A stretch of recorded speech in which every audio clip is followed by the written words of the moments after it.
The Wonderful Wizard of Oz. Chapter 20. The Dainty China Country. While the woodman made a ladder from wood in the forest, Dorothy lay down and slept. She was tired from the long walk. The lion curled up to sleep too. Toto lay beside him. The scarecrow watched the woodman work. He said to him, "I cannot think why this wall is here or what it is made of. Rest your brains and do not worry about the wall," replied the woodman. "When we climb over it, we will know what is on the other side." After some time, the ladder was finished. The scarecrow woke Dorothy, the lion, and Toto. He told them the ladder was ready. The scarecrow climbed up first. But he was so awkward that Dorothy had to follow close behind to keep him from falling. When he got his head over the top of the wall, the scarecrow said, "Oh my!" "Go on," exclaimed Dorothy.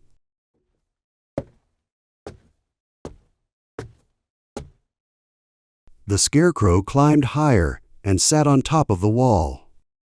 Dorothy put her head over and cried, "Oh my!"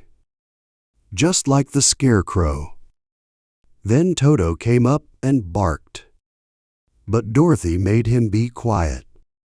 The lion climbed next. The Tin Woodman came last.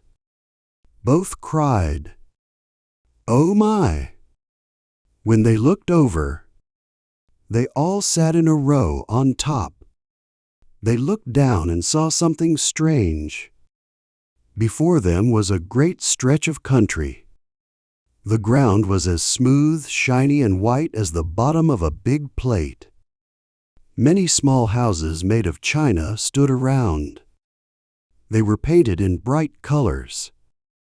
The biggest house was only as high as Dorothy's waist. There were also little barns with china fences. Many china cows, sheep, horses, pigs, and chickens stood in groups. But the strangest of all were the people who lived in this strange country. They were all made of china, even their clothes. The tallest one was no higher than Dorothy's knee. No one looked at the travelers at first. Only one little purple china dog with a big head came to the wall. It barked at them in a tiny voice. Then it ran away. "How shall we get down?" asked Dorothy. They found the ladder too heavy to pull up. So the scarecrow fell off the wall. The others jumped down on him. This way, the hard floor would not hurt their feet. Of course, they took care not to land on his head and get pins in their feet. When all were safely down, they picked up the scarecrow. His body was flattened out. They patted the straw back into shape. "We must cross this strange place to get to the other side," said Dorothy. "It would be unwise to go any other way except straight south." They began walking through the country of the China people. The first thing they saw was a China milkmaid milking a China cow. As they came near, the cow suddenly kicked. It kicked over the stool, the pail, and even the milkmaid herself. All fell on the china ground with a great clatter.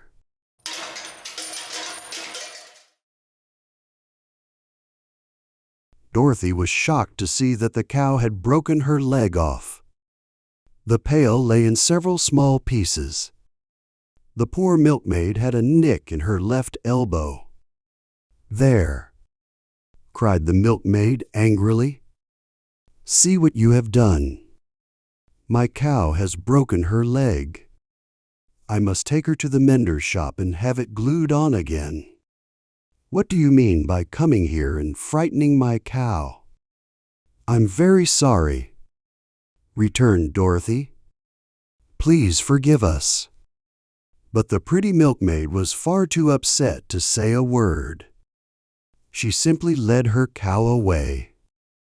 The poor animal limped along on 3 legs. As she left, she looked back at the clumsy strangers many times with reproach. She held her nicked elbow close to her side. Dorothy felt quite sad about this accident. "We must be very careful here," said the kind-hearted woodman, "or we may hurt these pretty little people so they will never get over it."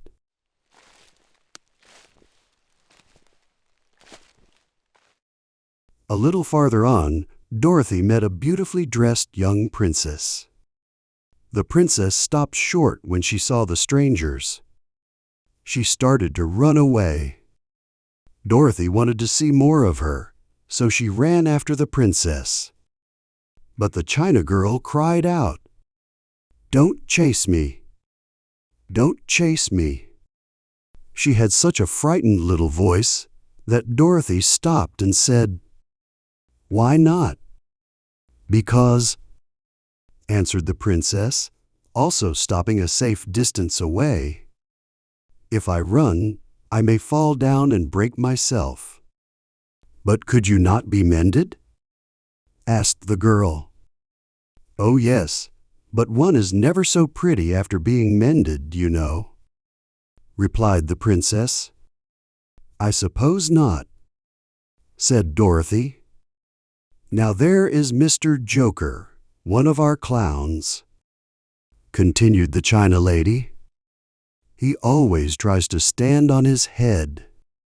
He has broken himself so often that he is mended in 100 places and doesn't look pretty at all. Here he comes now, so you can see for yourself."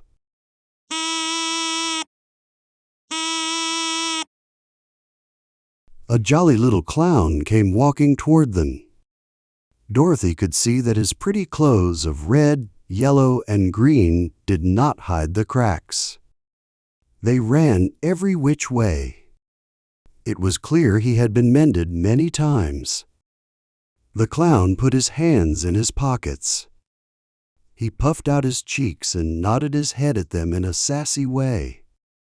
Then he said, "My lady fair, why do you stare at poor old Mr. Joker? You're quite as stiff and prim as if you'd eaten up a poker." "Be quiet, sir," said the princess. "Can't you see these are strangers? We should treat them with respect."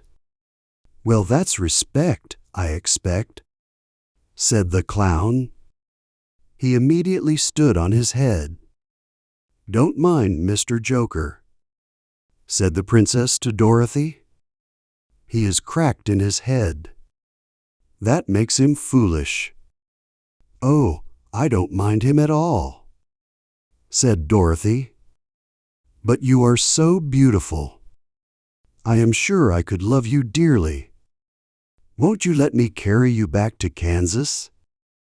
I could put you on Aunt Em's mantle. I could carry you in my basket. That would make me very unhappy," answered the China princess.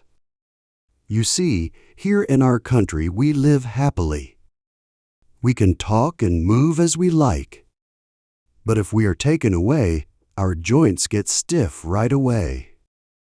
We can only stand straight and look pretty. Of course, people expect that from us on mantles and tables. But our lives are much better here in our own country. I would not make you unhappy for all the world," said Dorothy. "So I'll just say goodbye." "Goodbye," replied the princess. Goodbye. They walked carefully through the China country. The little animals and people ran out of their way. They feared the strangers would break them. After an hour or so, the travelers reached the other side. They came to another China wall. It was not as high as the first, By standing on the lion's back, they all climbed to the top. Then the lion pulled his legs under him and jumped. But as he jumped, his tail upset a china church. He smashed it all to pieces. That was too bad, said Dorothy. But I think we were lucky. We did not hurt these little people more than breaking a cow's leg and a church. They are all so brittle. They are indeed, said the Scarecrow. I am thankful I am made of straw. I cannot be easily damaged. There are worse things than being a scarecrow.